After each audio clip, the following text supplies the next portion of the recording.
Welcome to the BiggerPockets Money Podcast, show number 148, where we interview Chris Hogan from The Chris Hogan Show. Yes, that Chris Hogan. And hear how you can become an everyday millionaire too. Hello, hello, hello. My name is Mindy Jensen. And with me, as always, is my jubilant co-host, Scott Trench. Always a joy to hear your intros, Mindy. Scott and I are here to make financial independence less scary, less just for somebody else, and show you that by following the proven path, you can put yourself on the road to early financial freedom and get money out of the way so you can lead your best life.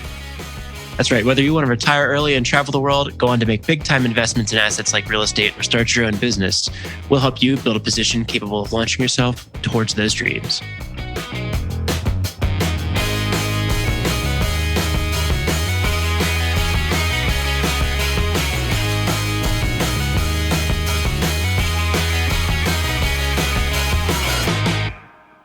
Scott, I am super excited for today's guest. It is Chris Hogan, the Chris Hogan from The Chris Hogan Show, from The Dave Ramsey Show, from the book Everyday Millionaires. And I am so excited to talk to him.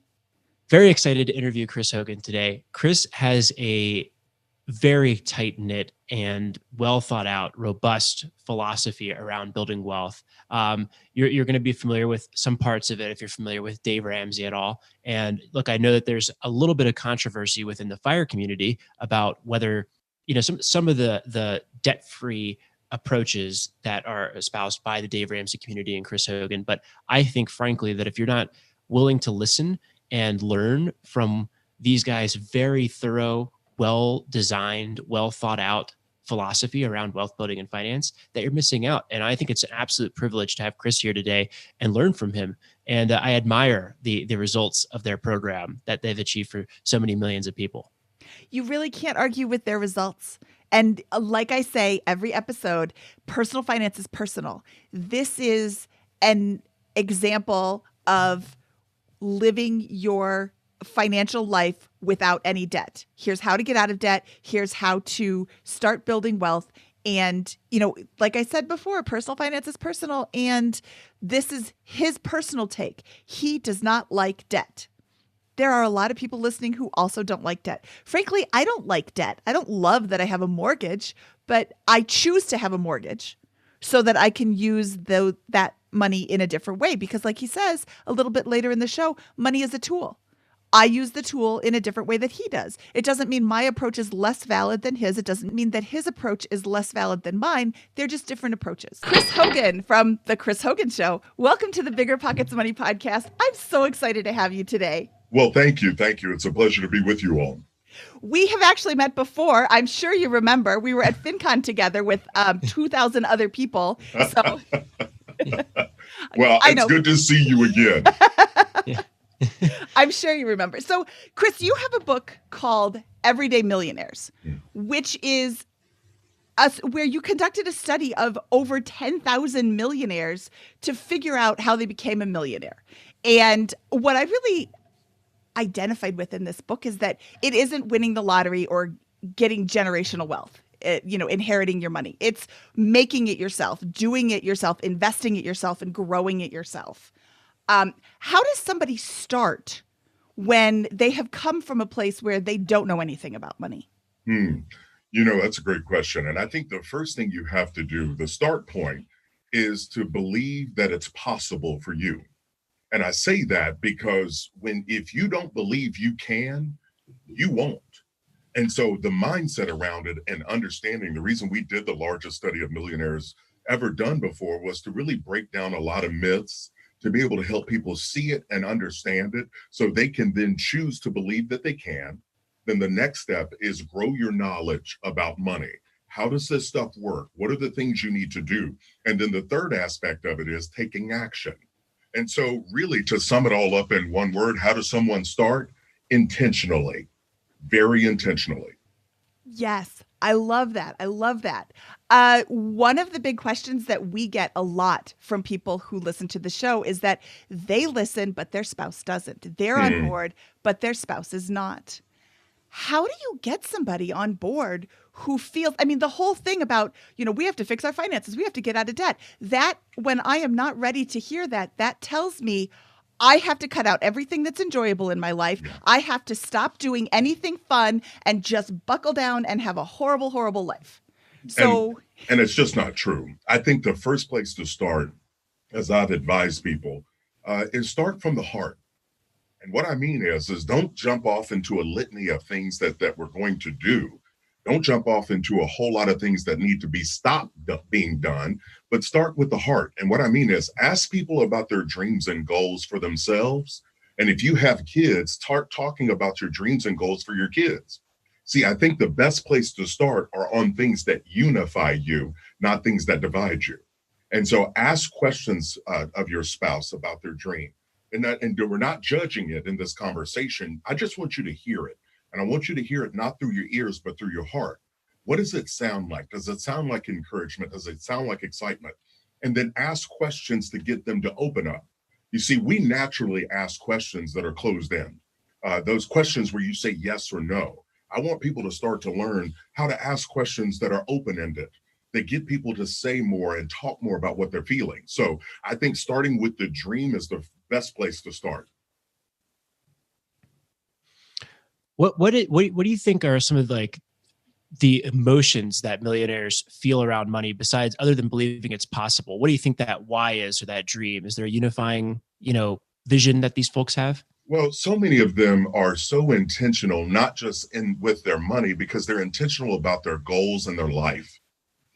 They're very intentional about what they want to leave to their kids or their grandkids one day. They're extremely intentional about what they're doing day in and day out. So life doesn't just happen to them; they happen to life. What are some, when we've interviewed a lot of successful people over the years, and I'm wondering if you have a framework like this, where it seems like a lot of millionaires or a lot of successful people, they either have written goals. They might wake up early in the morning. They might have rigid daily routines. They might read a lot. They might diet and exercise appropriately, whatever those is. Are you finding all of those things to be true? Are you finding that everyone can have exceptions? You don't have to be perfect across all of those to be successful? Or how do you think about those characteristics? No, the things you just rattled off are some of the things that are always on that list. Because as you look at it, it goes back to that word being intentional. Where you do wake up. And I firmly believe I'm a huge goal setting person. I think having goals written down allow us to be able to look and identify what's important to us, but also to help to identify something else. Typically, when you talk about setting goals, and this time of year is where people start to evaluate, and obviously this COVID pandemic has turned 2020 on its ear. And so people are so ready to turn the calendar. And I'm like, hold on a minute. We still got a couple of months left. Don't you dare cash in. Don't stop now. But here's what happens. We're good at identifying what we want. We're not so good at identifying what we're willing to give up to get it. And so I think it's imperative to write down those sacrifices. What am I willing to give up to make this thing happen? And so being able to do those two things together will help you stay focused. If you're trying to repeat the success of some of these millionaires that you've interviewed, what are some of the things that you're finding that they're giving up in order to get to their wealth goals or that life vision? I'm amazed at how many of them gave up being comfortable. And being comfortable, I firmly believe this. I do a lot of leadership teaching as I typically travel the country. Now I travel all through Zoom, right? But I found that you make a decision. Do you want to be popular or do you want to be effective? If you want to be popular, you're doing what everyone else is doing, right? You don't ever upset the apple cart. You kind of stay that path. But if you want to be effective, it means you mattered. And so I think a lot of these millionaires chose to be effective in how they handled money, to be effective in how they're relating with other people and connecting, but also in how they dream and push themselves. I think they're constantly looking for a challenge, and they're driven people. Do you have any examples of that stick out of maybe some folks who have made that choice? Well, I can tell you the driven, I love the research that we did inside of Everyday Millionaires. It got so big, we needed to use an outside research firm. I mean, it was just a massive project. And I love the information that I provide in there to people based on the study and the things I learned. But I'm going to tell you something. The thing that is the most powerful thing inside of that book are the stories of people that through time have walked it and done it. There's a story of a gentleman in there, and I don't want to mix up his name, but grew up in a tough childhood. I mean, he was in 7 to 9 different foster homes. His mom had mental illness. His dad was an alcoholic, spent time in 7 to 9 foster homes. He had the built-in excuse, right, to not do much, just to give up and to quit. But this guy not only pushed forward, joined the military, got out, became a teacher because he cared about the hearts of other kids. And this guy ends up with a net worth of $3.5 million. And so he didn't let his circumstances prevent him from dreaming and striving. And so there's so many stories in there of people that were homeless at some point in time, but they made a decision. And so I think those things are what people can relate with, and they go, wow, if they can do it, then I can. Yeah, you just said that in the very beginning, you said you have to believe that it's attainable. And then you just said that this study was so big, you had to use an outside group. That means that there's a lot of millionaires out there who have done it. Like Scott and I interview somebody every week on this show. And frankly, the boring stories are the ones that are the most successful. Hey, I spent less than I earned. I invested the difference. It comes back, I mean, from what's my favorite book, Scott? It's yellow. George S. Clayson. I'm totally drawing a blank. Richest Man in Babylon. The Richest Man in Babylon. Every single one of those things. That book was written in 1920. Yeah. And I'm reading through the book and I'm like, this is not new at all. We all think that we're on this great journey. Oh, look, I'm going to share this new idea with people. It's not new. George Clayson wrote about it 100 years ago, and all the same principles are the same. Spend less than you earn. That's right. And here's the reality. Even before he did that, you can look back and look in the Bible, right? You have close to 1,000 scriptures on money inside the Bible. And so even before he wrote that, you begin to have a template to be able to see how we need to interact, and that money is in fact a tool for us to use to build and to serve others. I love that. Money is a tool. Yes, it's a tool. It's a great tool as long as you know how to use that tool. That's right. There are so many tools that I don't know how to use. Me either. Listen to me. If you're building something, I'm not the man to call. Okay. If it's beyond a flathead or a Phillips screwdriver, it's beyond my league. But money, I can work with you on. Perfect. Well, let's talk about some more of the emotional aspects of money, because it is very emotional. I feel attacked when somebody says we need to fix our finances. Not me personally, but somebody listening would feel attacked. And it's so easy to read about what you have to do, and it's so difficult to actually take the steps to do it. It's like losing weight. I know what I have to do to lose the extra baby weight that I have. I have to eat more vegetables. I have to eat less sugar. I have to not drink so much beer and exercise. But you know what's way easier? Eating sugar, drinking beer, sitting on the couch, doing nothing. It's so much easier than that. And I think that people feel attacked when it's brought up. Let's see, what do I want to say here? The emotional and mental gearing on staying committed once you've decided to do it can be really challenging as well.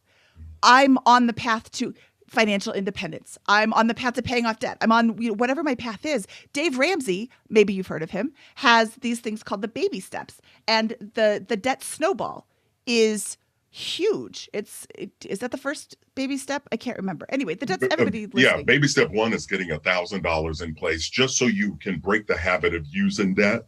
And then baby step 2 is listing your debts out, smallest to biggest, the debt snowball. And we're going to attack the debt that way. So I'm going to make minimum payments on everything except for the smallest. And I'm going to throw all extra money at that little one. And then once you do that and you get your money back, imagine that, getting a raise without having to go talk to your employer. You give yourself a raise because you got more money staying with you now instead of going to debt. Once you do that, then I advise people to do your fully funded emergency fund. That's where you want to save up 3 to 6 months of expenses and have that sitting in the bank ready to protect you. So with the fully funded emergency fund, Dave has always said, and you've always said 3 to 6 months. With the pandemic in our, I would love to say rearview mirror, but it's not. It's in our front view mirror as well. Would you err more towards 6 months, or have you extended that even a little bit more? No, we've actually stayed in the 3 to 6 in that range. But here's the deal. if you're self-employed and your income is kind of dependent on a lot of things, you're going to err on the side of a 6-month emergency fund. But if you're both employed or you're employed, your job is stable, then a 3-month emergency fund's fine.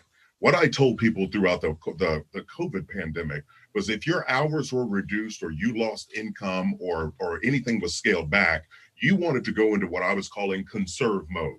Conserve mode meant I am going to sit and be intentional with every dollar coming in and be super intentional with every dollar going out. However, if things are normal for you, meaning your job hasn't changed, your income hasn't changed, then I'm advising people to keep the emergency fund the same and keep working through the steps. Okay, in conserve mode, let's say my job has been cut, my hours are cut. I am no longer investing, or am I still investing? No, you're going to shut that down. Okay. You're going to stop that because your income is now gone. So you're going to pause the investing. You're pausing everything, really. But your job one is to find another job. Like, I'm talking to so many people that say, hey, I was laid off or my hours were cut back. And I'm waiting on, to find out what the company's going to do with the severance or with this or that. And I'm like, no. Dust off the resume. Start to reach out to your friends, coworkers, the people let them know you're looking for a job. It's so much easier to find a job when you have one. And so that's that first step. And I've been telling them a lot about my friend Ken Coleman, who's America's career coach, helping people kind of get on that path and that journey. Thank you. You have to get a job. That is your number one priority. I was fired once. I was a terrible employee. I totally deserved to be fired at that particular job. I'm wonderful now. But my first, I got fired on a Friday.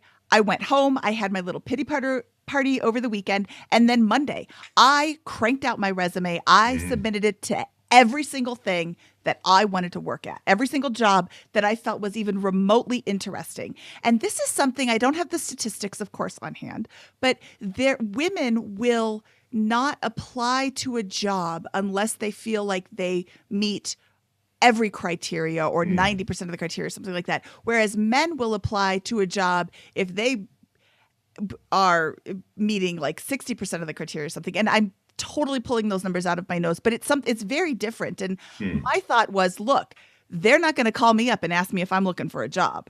They only know that I'm looking when I apply. So if it looked remotely interesting, I applied. Because what does it cost me to email a resume? This was back when I had to mail it in. Right. That's how old I am. I tell people, not only do I want you to apply and submit, I want you to follow up. Like, pick up the phone and call them. Find out the status of your application. Do they have it? Do they have any more questions? Do they need any more information? You being proactive. Listen, no one's going to advocate for you like you, right? You know your things. You know what you need to make happen for your sake and your family. So be an advocate. Pick up that phone. Make them tell you no so you can move on to the next thing. But the main thing is there are a lot of food delivery things out there that are doing well. And there are multiple companies, Home Depot, Target, Amazon. There are so many companies that are hiring. So you can get a job while you're continuing to look for the next one. We had Patrice Washington on the show she was on episode 50, so it's been a while. This is episode 148. But in 2008, she and her husband had a real estate company that was flying high. And all of a sudden, everything came crashing down in the 2008 real estate crash, and they found themselves out of a job. And her husband went from real estate broker to working at Taco Bell. He was working as a manager at Taco Bell. And what I love about that story is he didn't say, that's beneath me. He had a brand new daughter. He had a wife who couldn't work because she had complications with her pregnancy or something like that. He had to put food on the table, and he did not say, I am too good to be a manager at a fast food restaurant. I am going to do what I need to do to put money on the table, or put food on the table and bring in money so that I can support my family. And, delivering for Grubhub, or I don't know all of the ones that they have, but that doesn't mean that is your career. Am I digging a hole here, Scott, by saying this? That doesn't mean that has to be your whole career. But right now, when you don't have any money coming in, if you don't have food on the table, go do something that'll bring food to the table. That's exactly right. And again, thinking out of the box. But here's the thing also, Mindy and Scott, here's another thing you can do. If you've got debt and you want to get serious about getting it out of your life, take on a second job. Take on a third one if you have to, and devote that money directly toward the debt. I can't tell you, in the 15 years that I've been a part of Ramsey Solutions, the number of stories that I've heard of engineers taking pizza delivery jobs, or attorneys working at Home Depot on the weekends, or doing whatever. Don't let your ego get in the way of your progress. And so really start to think outside of the box and really start to think, what are options? And you really want to work together as a team with your spouse. You guys sit down together and both brainstorm ways to bring in extra money to attack this debt and get it out of your life. And each of you have 3 to 4 ideas. Don't judge the idea. Brainstorming is getting it down on paper. You can go back and look at the validity of that idea later. That's a great tip. Well, one of the things we've noticed, I think, in a lot of the stories we've had in our show, is that when we hear folks who have paid off a large amount of debt in a short period of time relative to their incomes, or have built that first $200,000 in net worth, where they beginning to get on the other side of that snowball that is capitalism here, right?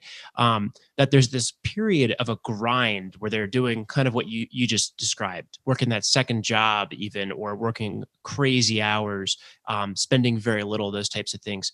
Have you come across that kind of all out intensity of effort in the stories that you've worked with these millionaires? And if so, how long do you have to sustain that in order to get ahead or to begin achieving your goals? Well, I think, first and foremost, it goes back to believing that it's possible for you, regardless of your background, regardless of where you come from. And then I talked about growing your knowledge, right? And then taking the right actions. So I think it becomes more of a mindset and a lifestyle as opposed to just an event. An event is something that just occurs once, right? But when you have a mindset shift or lifestyle shift, what you're talking about is now you're thinking and doing differently consistently. It becomes a way of living for you. And so I tell people, like getting out of debt is a sprint. And in college, I ran track, ran the 100 and the 200. And so an all-out sprint is where you give all this effort in this short distance. But I had crazy friends of mine that would run the 2-mile. Right? Or run marathons. I don't do those. I have a car, right? I'm driving. But when you're running a marathon, what are you doing? You're at a consistent speed over time. And so I think building wealth is more like that marathon. Getting out of debt is that sprint. But either way, both of them require moving forward. Both of them require that I'm not going to stay the same. I'm going to improve and I'm going to push myself. I love it. I think that's a fantastic answer to that. We've seen some folks really sprint over there to get ahead, and I think there is a component to that, and it's great. But I agree. And listen, people can run faster than they think they can. Like a friend of mine, I'll never forget. We were little. We were like 10 or 11 years old, and we were walking through this field. I grew up in Kentucky, so there are fields everywhere. But we're walking through this field, and this dog comes after us. Like it comes running, sprinting at us. And we had about 50 yards to get to a fence to get over. And this friend, who would claim that he was not fast, outran me to this fence. Because, I knew all I had to do was be faster than him, right? And then the dog would get him and I'm going to survive. It's okay. Fear, focus, and just pure drive can make us do things we don't think we're capable of doing. And so to your listeners out there that you say, you know what, this can never change for me. This is the way it's been. This is the way it's always going to be. I want to tell you that's a lie. All you have to do is decide right there where you are right now. Decide that you're going to do better because better's available. And you're going to try right in that moment. And if you had this debt for 10 years, please don't think you're going to get out of debt in 10 minutes, right? You've had this for 10 years. Be reasonable with yourself in your time frame. Be reasonable with yourself with your expectations, but please be reasonable with your plan. And so you follow our process of the baby steps. I promise you, it works. Do you think that fear is a big motivator for folks in that sprint phase versus is there like a positive motivator maybe for the marathon? I think fear is very real. I think for certain people, fear can be a motivator. For example, My son once, he told me his team lost a basketball game. He was like 11, and they lost by like 20 points. And he's up in his room, and I always give him 30 minutes to pout, be frustrated, irritated. Then we got to talk about it, right? Because I want him to be a healthy competitor. But my son told me once, he goes, I hate losing more than I love winning. And it struck me, and I went, wait a minute, say that again. And he said it. He goes, I hate losing more than I love winning. And I went and wrote it down. I had to like think on this. I'm like, this kid's like little Socrates or something. Where's that coming from? But the desire to not fail can push us. The desire to be better than what we've come from.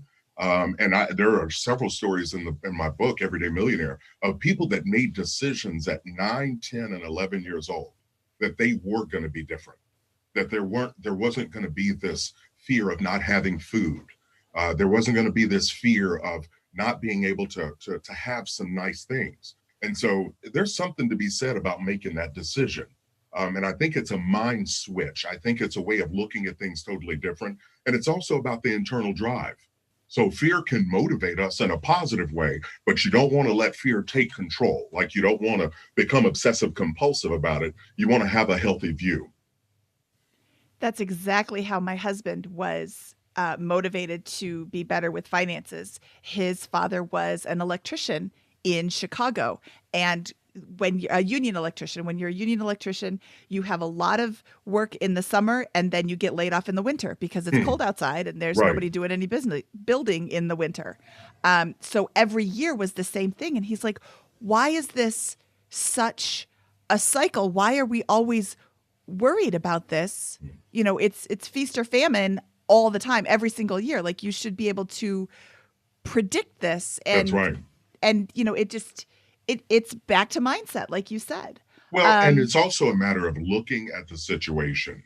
Like, I talk to a lot of people who are self-employed, and they'll fall in that cycle. So one of the things I do, I consult with 10 or 12 companies a year, and work with them and help them improve their people and their processes. But one of the things that I ask them is, what is your cycle?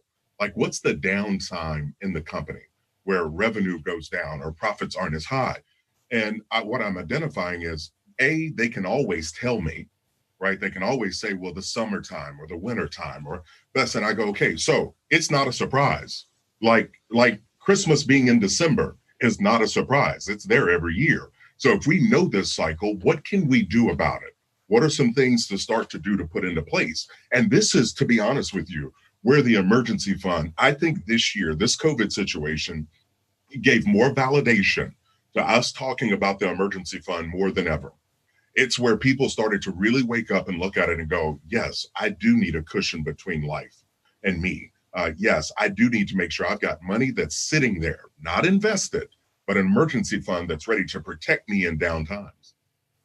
Oh, you said sitting there. Where is it sitting there? Is it just like a regular old bank account? I know everybody wants to get the highest amount of interest possible. And well, here's the deal. The emergency fund is insurance. It's not an investment. It's going to ensure that you have money that's there to protect you and your family if you were to lose your job or get ill. So I've advised people just to park it in a money market account, because it needs to remain liquid, which means I need to be able to get to it if I have an emergency. So park it in a money market account. It's going to give you a better rate of return than a regular savings account. But the goal is not to grow this money. That's not an investment. The goal is for that money to sit there ready, willing, and able to help you if and when the time comes. That is something I have never heard somebody say. I've never heard anybody actually articulate before.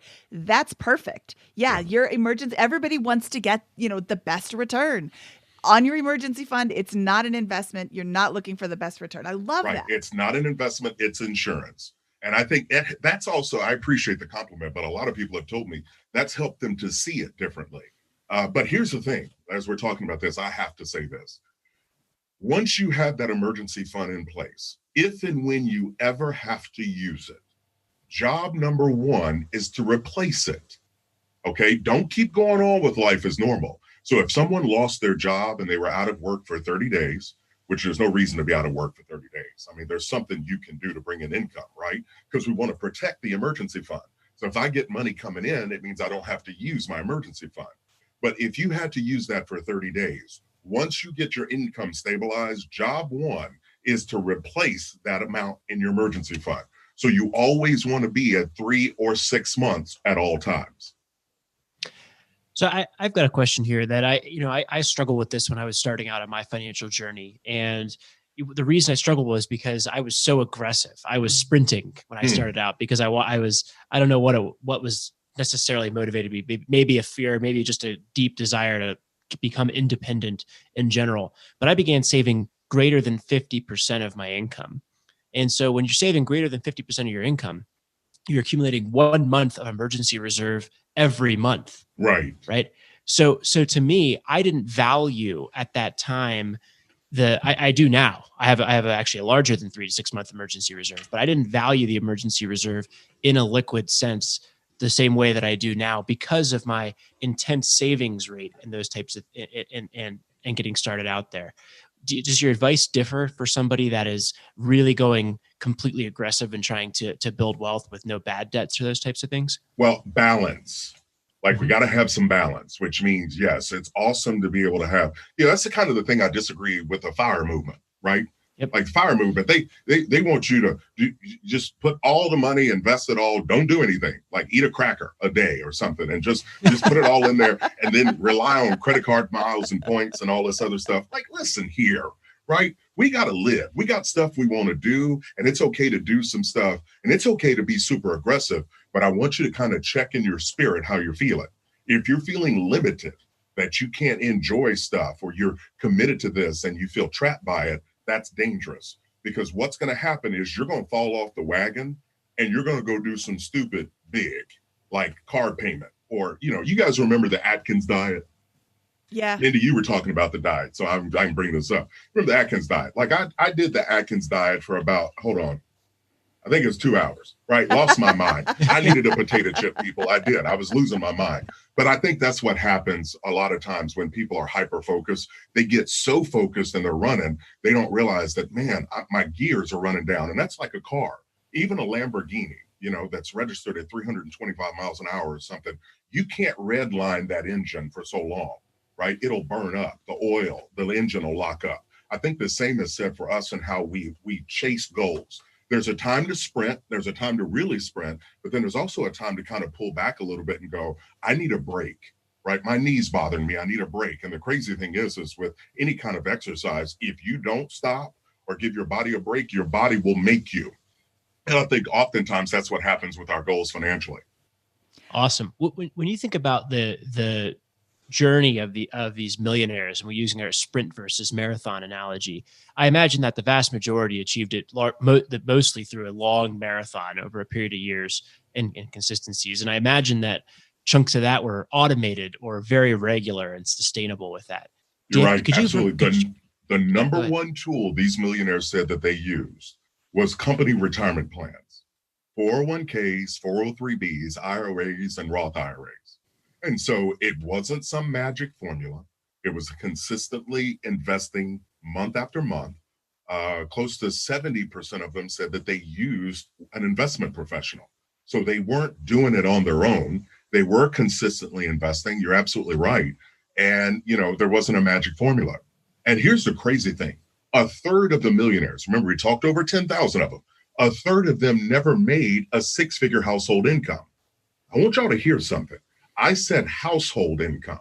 That meant if 2 people were working, they combined together didn't make $100,000, but yet they still over time invested and became everyday millionaires.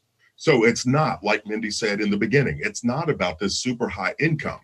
And I think it was really important for me to chop down these myths. They didn't go to fancy schools. They didn't take ridiculous leverage schemes or use cryptocurrency. I needed to break these myths down because I needed people to go, oh, I can do it.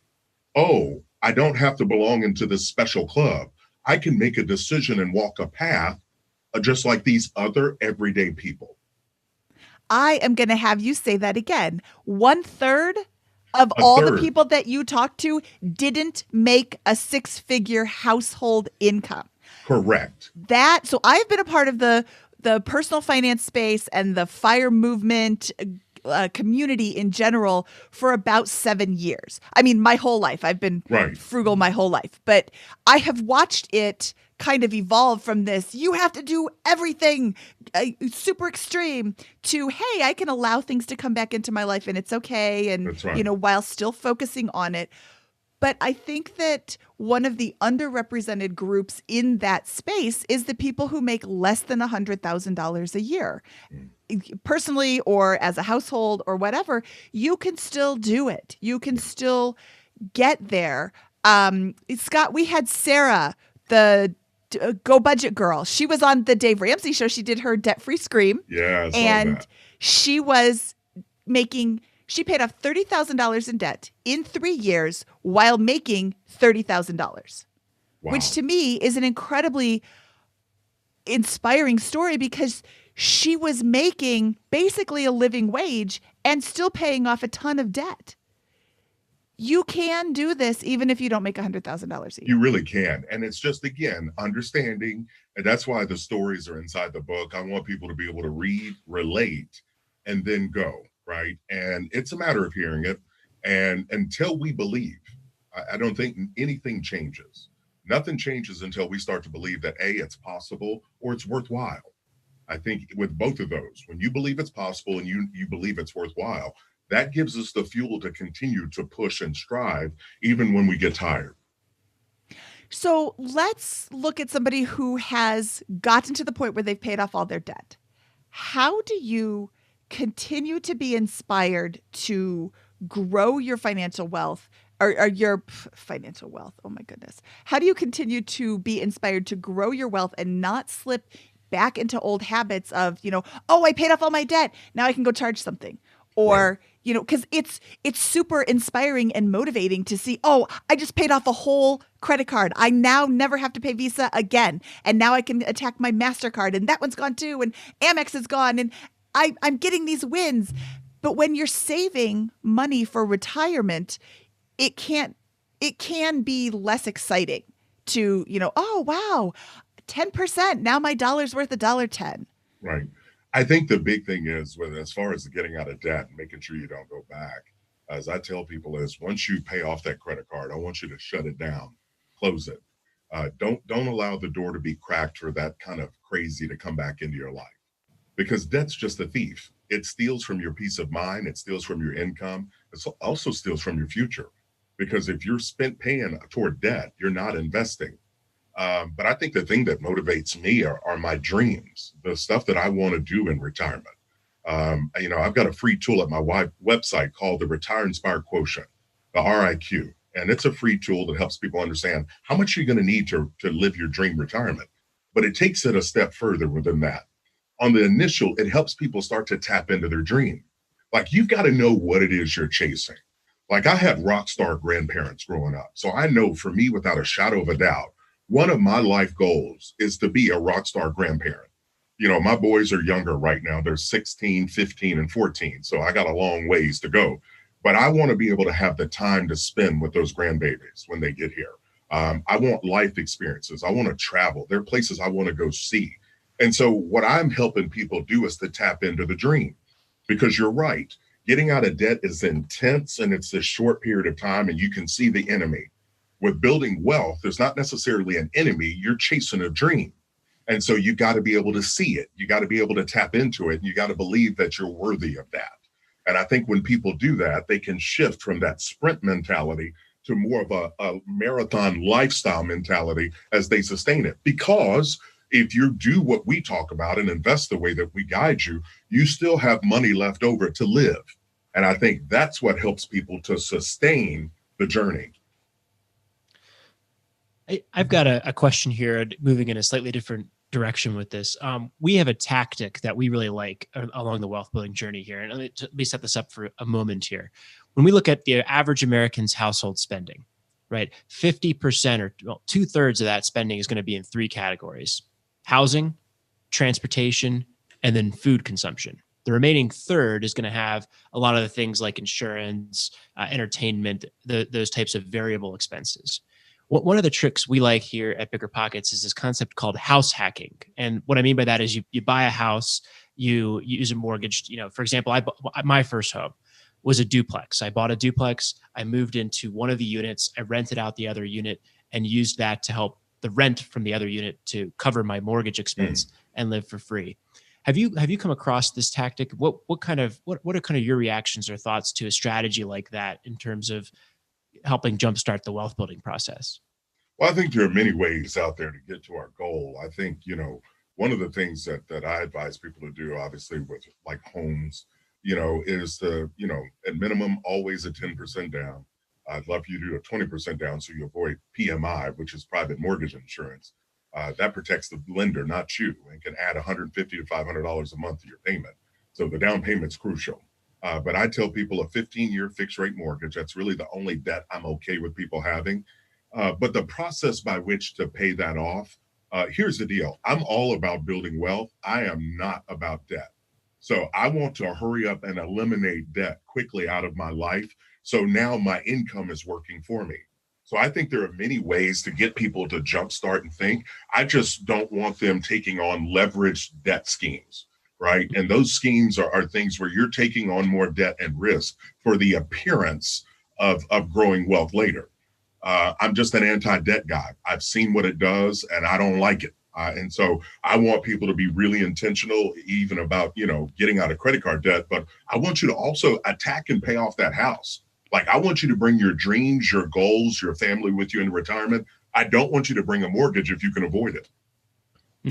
So this is a really big debate, and the pay it off versus keep your mortgage. And, I think that's a personal choice because, like you said, you're an anti-debt guy. You want no debt. And that's great. That, that's probably from like your childhood. Did you have any? No, it's grown from my knowledge. I know how to count. I know 1 + 1 = 2. And I know 3 - 2 = 1. So it's just learning how to add. And again, I don't want obligations, right? I want to be able to be smart. And so whether that's selling the home and downsizing or whatever it is, you pay that bad boy off. Now that mortgage payment can go work for you instead of going to the lender. And so it's just a mindset. It's looking at it and understanding. But I want, most importantly, my mission is to educate, encourage, and empower as many people as I can while I'm on this planet. And that means I want to help people understand that building wealth is possible, but they can also chase their dreams down. And I don't want people working until they're 75 or 80 and not enjoying life. I think there's so many ways we can give back with our time, our talent, and our money if we free ourselves up. And so a few years of sacrifice can equal you many years of peace. Oh, that's good. I am on the same page as you. We're on the same team. You said that you want a 15-year fixed, and I would be curious as to why 15 instead of 30. I know that you pay off the loan sooner, so you're paying less interest, but the 15-year mortgage payment is going to be higher than a 30-year mortgage payment. So, go ahead. With a 15-year mortgage payment, you have to pay off your mortgage in 15 years. Like that's the longest amount of time you have. Whereas in 30, you have a little bit more flexibility. You could pay it off in 15 or 5 or 10 or whatever. You don't have to. You could let it lengthen. And again, this comes from the place of this is a common debate on our website. And so I'm just curious as your feeling. Yeah. Well, I select a 15-year fix for that very reason. Just so it does give you an opportunity to get it out of your life. It does cut out hundreds of thousands of dollars of interest going to the bank. But I'm going to be honest with you. I initially, before I knew Dave, I took out a 30-year. And I said, I'm going to pay it off in 20. And for 3 to 4 months out of the year, I paid extra. But for those other months out of the year, I didn't. So it was a thing that I intended to do, but I didn't stick to. So having it structured as a fixed payment for you, number one, at the end of the day, the maximum it's going to take me is 15. Now, we found out through the survey, most millionaires are paying theirs off in 11.2 years because, again, they're looking at it and they're counting. They're not trying to hold on to a house. The debate is, and we're in the presidential debate season, so I'm riled up and feisty. I'm ready. But the debate people say is, Chris, I'm going to keep the mortgage because I'm going to deduct the payment. Well, number one, that's only if you itemize. A, that you do that. And B, I say this, pay off the house. And instead of itemizing and writing off the interest from the mortgage, how about you do this? Pay off the house and then go give to a single parent charity. Go give to a wounded veterans function. And that donation is something you can deduct as well. And so the main thing is about risk. Debt equals risk. It needs a payment every month. It doesn't care if you get sick. It doesn't care if you lose your job. It doesn't even care if your child is ill. It wants a payment. All it does is take. So I advise people, let's get on a shorter term. Let's pay this thing off. The people I'm talking to on the Chris Hogan show, I've heard a few people say they paid theirs off in 12 years or 13. Listen, I want you chasing down your dreams. So do the math, figure out your plan. And as I tell people, if you're married, I want you and your spouse to be in agreement. It doesn't matter what I say. I want you guys to be in agreement and have a plan. I'm just telling people what I've done, what I've seen, and what works. What does financial freedom look like for a millionaire who kind of meets a lot of these criteria? Is it a paid off house, well-funded retirement accounts, a 3 to 6 months emergency reserve? And then where does the maybe passive income come from someone who wants to retire at 50, 55 with this debt-free scenario? Yeah, well, passive income, you have options with that, right? Mm-hmm. Like obviously people will think through and they'll think about businesses that they're looking to start or, options there, which I think is a great opportunity. I think, one of the other things that I kind of disagree with the FIRE movement on is that they talk about using credit cards from the things that I've read, but it's all a matter of leaving the job. Like you're trying to leave. And I want people to, no. I want you to retire towards your dreams, retire toward things you enjoy, go volunteer, go mentor, go spend time at a retirement home and walk around and hang out with some of the people in there. You'll hear some awesome stories. And so passive income is an option. But again, me, I'm the anti-debt guy. So as I do that, even though it might be passive income, it's going to come from saved money. That's how I started the business. And so I think it's really smart to think.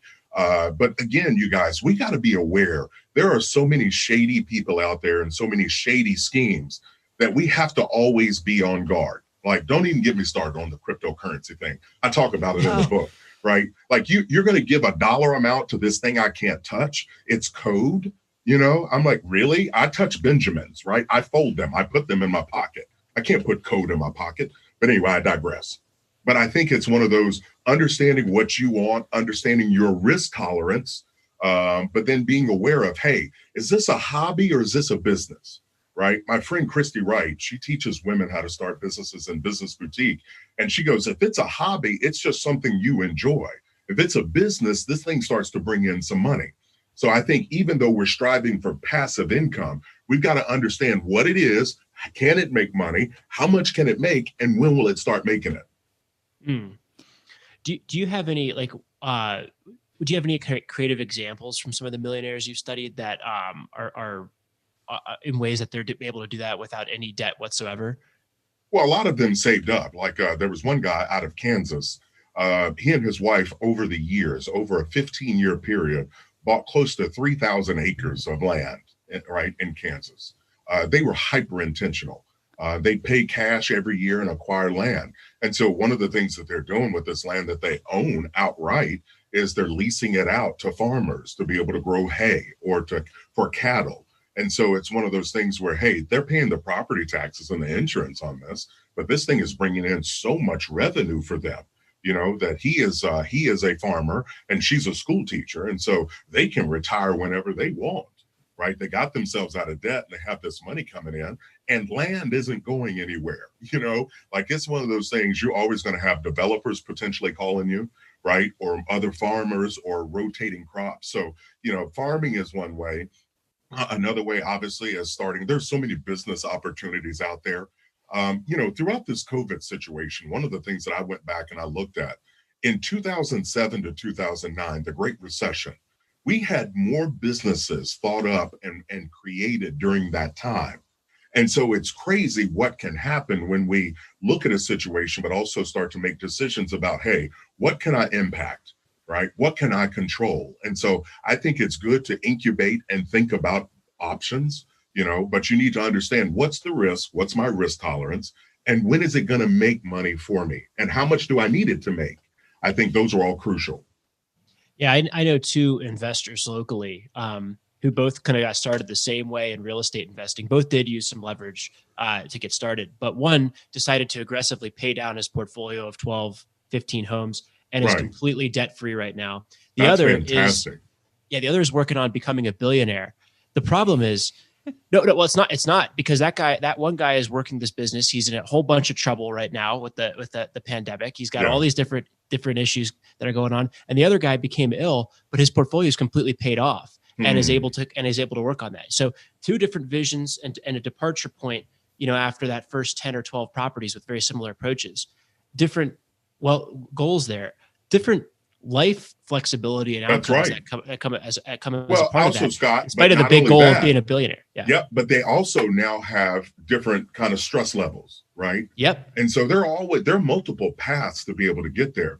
I think it's really a matter of figuring out what we want. Like for me, I plan to work. I'm having a blast. I love what I'm doing. But at some point, I'm going to go work at a college and teach communications or speech or business, a couple of days a week. And then I'm going to go travel. I'm going to go do stuff. Right. And it's important to know what it is you're chasing, but why it matters to you and your time frame. That's really big. That'll impact the decisions you make. Yeah, there's a one of the books that we like to talk about sometimes on the show is the 4-Hour Work Week, and there's a concept there that applies to this about lifestyle design. You're building your end state. That's right. With that end lifestyle in mind and backing into that. And then I think that there's a lot of merit to the idea of how do I do that with the least amount of risk possible in my overall financial position, such as through a debt-free approach when that time comes. That's right. What we have respect for all the ways that people are building wealth, but at the end state, wouldn't it be good to not have any debt to end and a ability to fund exactly the lifestyle that you want? That's with right. A giant surplus? And I've talked to people that are self-employed, and obviously they leverage when they started out, but their mindset is they're attacking and paying some of the debt, but they're also growing their company. And so for them, their exit strategy is to essentially one day sell the company, right, and take the money and then be able to move on. But I've got friends that are also, they have their kids working with them. And so, what I tell them as individuals is, listen to me. If you want to hand the business to your kids, that's great. Have that initial plan. But that means you personally need to build wealth. So selling the company doesn't become part of your parachute. And so it's just a matter of having the end in mind, right? Let's see this thing clearly and work the path. I want to leave kind of your listeners with this. I advise people kind of make 2-year decisions. And what I mean by that, you want to make a decision today that you're going to look back on in 2 years and you're glad that you made it. Now, that requires you to pull out and look ahead. It requires us to be uncomfortable and maybe go through a period of tough time or sacrifice. But what it does is it sets you up on a trajectory to be more in control, more aware, and also moving forward towards your dreams. So that 2-year decision can help people really start to think differently. That's a really good point, because 2 years, I could do a lot of things for 2 years. It's only 2 years. It's not the rest of my life. That's a great way to frame that and think about that. Okay, Chris, I really appreciate your time today. Do you have time for our famous 4 questions? Sure, let's make it happen. Okay, what is your favorite finance book? Oh, the favorite finance book, without a shadow of a doubt, is Total Money Makeover. Yeah, that was the book that changed the game. Yeah, that's the book that changed the game for me. That's by Dave Ramsey, and people can pick up a copy. Just get over to daveramsey.com. You are not the first person to recommend that book. I'll also co-recommend that book. It's just a fantastic book. Everyone should read it.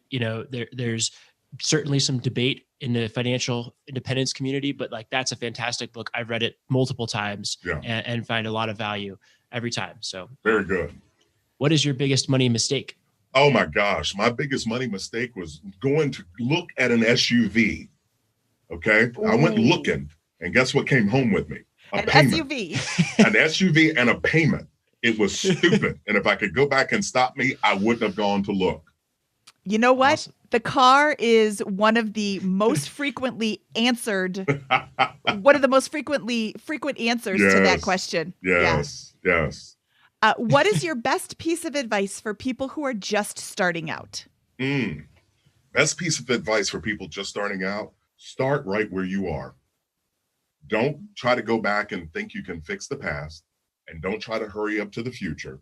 Just start right where you are and believe that you can. 1000% agree. What is your favorite joke to tell at parties? Well, when you're the father of 3 teenage boys, I'm not going to sit here and tell you they're the joke, but I have a lot of stories. I got a lot of stuff I can talk about, and I work with a lot of cool people here at Ramsey Solutions, and so I've got a lot of good friends. So constantly have a lot of stories. I love to laugh. I love to have a good time. So between working here and those 3 boys, I got a lot of content. Do you have any that you'll be able to share with us today? Well, these boys are hilarious. You know, their newest thing is they want me to go skydiving, and you know, which is a scary thought. I obey the law. Gravity is a law. When you're my size as a former football player, you know you're supposed to stay on the ground. And so they're jokes about dad being scared or dad's a chicken. I go, I'm not a chicken. I'm smart. I'm going to stay on the ground. And so if they want to go do it, I will take them and I'll go up in the airplane and cheer them on. But that's been the latest thing. The skydiving thing is hilarious. I went skydiving. It was a once in a lifetime experience for me. Will you ever do it again, Scott? Once in a lifetime. Nope. Okay, he said more. There you go. Absolutely. I live near a skydiving place, and it's fun to watch them, but I stay on the ground. Yes, ma'am. We share things in common. Scott's the crazy person. He is the crazy one. Okay, Chris, I know people already know the answer to this question, but where can people find out more about you? Yeah, to find out more about me and my show and both books, Retire Inspired and Everyday Millionaires, just go to chrishogan360.com, chrishogan360.com, and you can find it all there.